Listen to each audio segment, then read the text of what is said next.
2020 is almost over. Weirdest year in history. Hi, Kenji here, and today we are going to be unboxing the Godox X2T transmitter for Canon.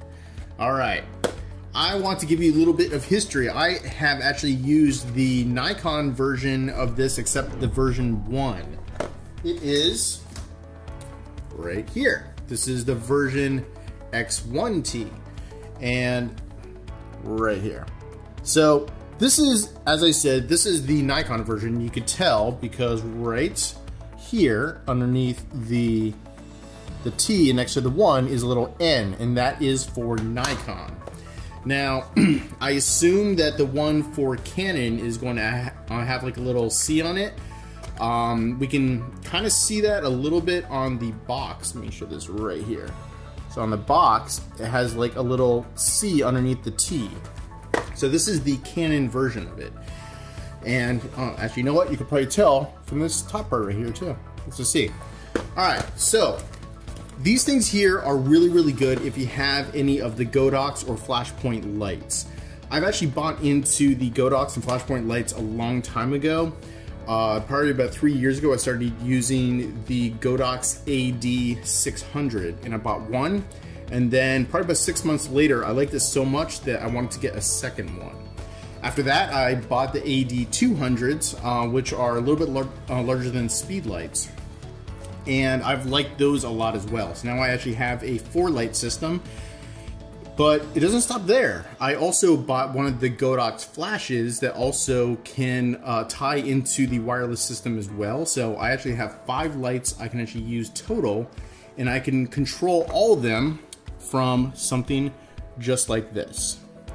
And that's actually really, really cool. I haven't bought one of these for a long time, since I've been using my Nikon version of it for such a long time. So when this came out, I saw this probably maybe like 1 or 2 years ago, and I was like, man, that's like a new version of my current X1T. And I was thinking, do I need to get it? Do I not need to get it? Like, what sort of benefits do you get? And you can basically tell from the box, and I will be showing things a little bit closer later, that you can tell that there's different buttons on top for the different group numbers. So let's jump into the unboxing, and then I can show you some of the features on it. I haven't actually opened this guy up yet, so I'm kind of curious to see like whether it's the same size and things like that.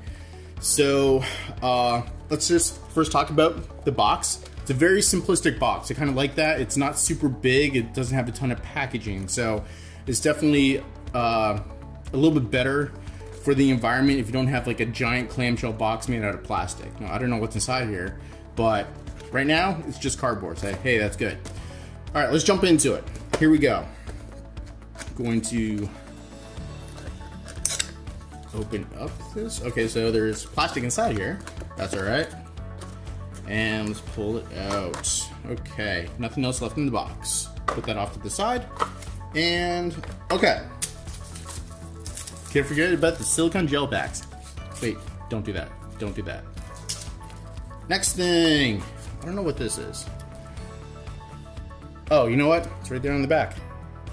Quality control pass. So, I don't know if they actually do that on every single one. I hope that they do, but it does give me a little bit of the warm and fuzzy that they do quality control testing on these.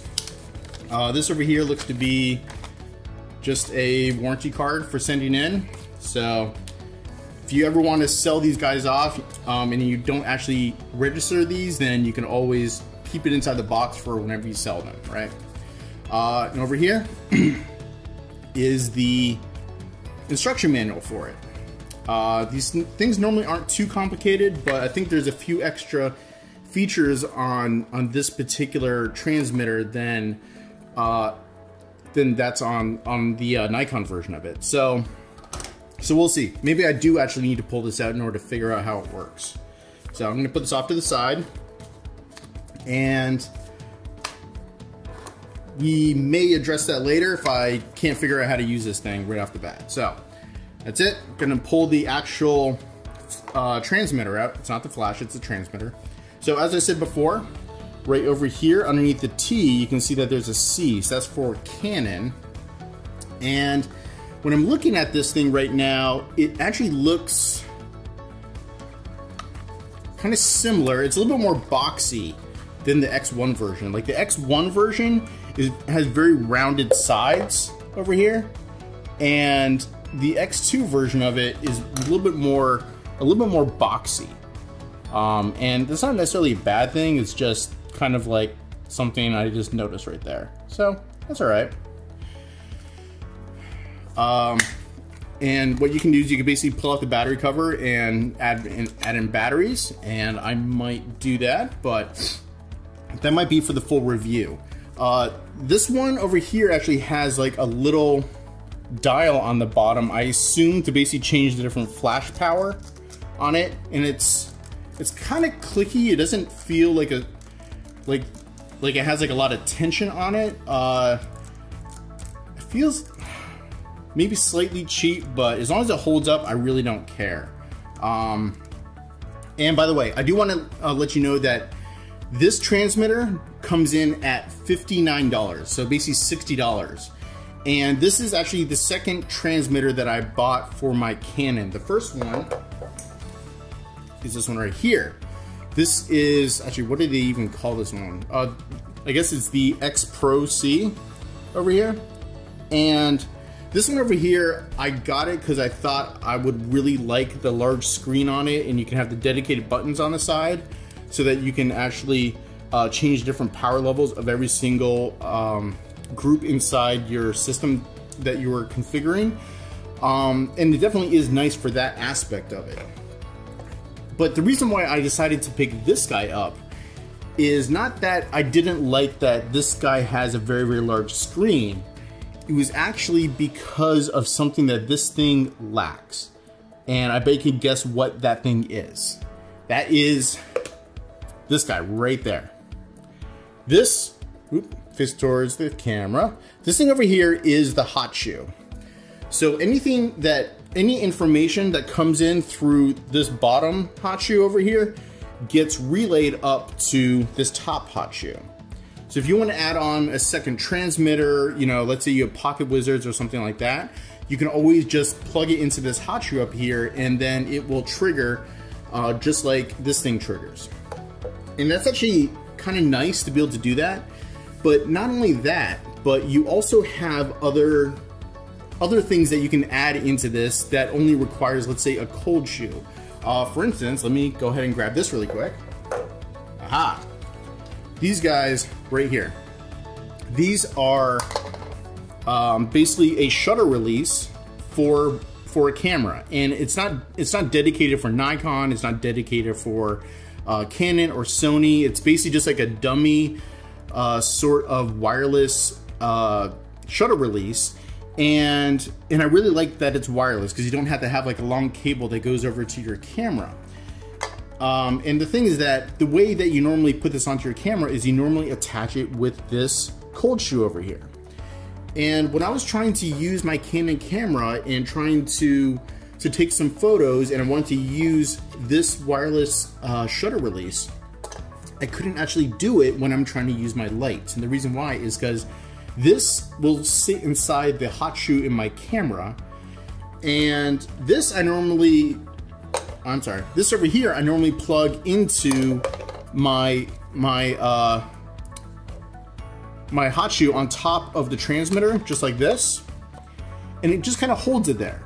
And it's really nice to actually be able to just stack them up like this, whereas when I was trying to do that with my Canon, I couldn't do that with this particular transmitter, receiver. And that was kind of annoying me. While I do like it when I don't need to actually have a wireless shutter release, if I wanted to have one, I would basically have to have this thing dangling off on the side with a cable, as opposed to actually hooking it firmly on top of the camera. And that's normally how I like things to be set up. So I picked this transmitter up over here, and it has the actual hot shoe on top. And so that way I can basically take my wireless transmitter over here, my wireless receiver over here, and I can then put that on top of this hot shoe on top of this particular receiver, and then I'm not going to have a problem. Now, as I said, this comes in at $59. This one over here comes in at $69. I'm not really sure whether this is really any more pro than this over here, but maybe there's some features on here that this doesn't have, but I'm not really sure, because apparently this thing has Bluetooth. I don't know what on it is Bluetooth, but hey, I'm always willing to read the instructions and figure out what is going on with it and how to use it to really maximize my photo taking experience and things like that. So anyway, that is one of the big differences that you get with the X2T versus the X Pro. Now, let's go ahead and take a little tour around this thing. On the back over here, what we have, try to hold it still, is we have basically the different buttons. So you have mode and menu, and then you have set. And then of course you have, as I showed you before, you have the dial on the bottom as well. Try to put that right there. So it has the dial that allows you to change the different settings on it. Now, on the top, you have different things, like the different group labels for A, B, C, D, and E. So you get 5 different groups that you can control inside here. You know what? Why don't we put some batteries inside here and let's actually just turn it on and see what things look like.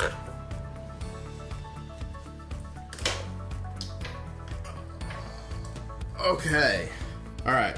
So you can take the battery, plop it in there. Take this battery, put it in here. And let's close it up. Okay.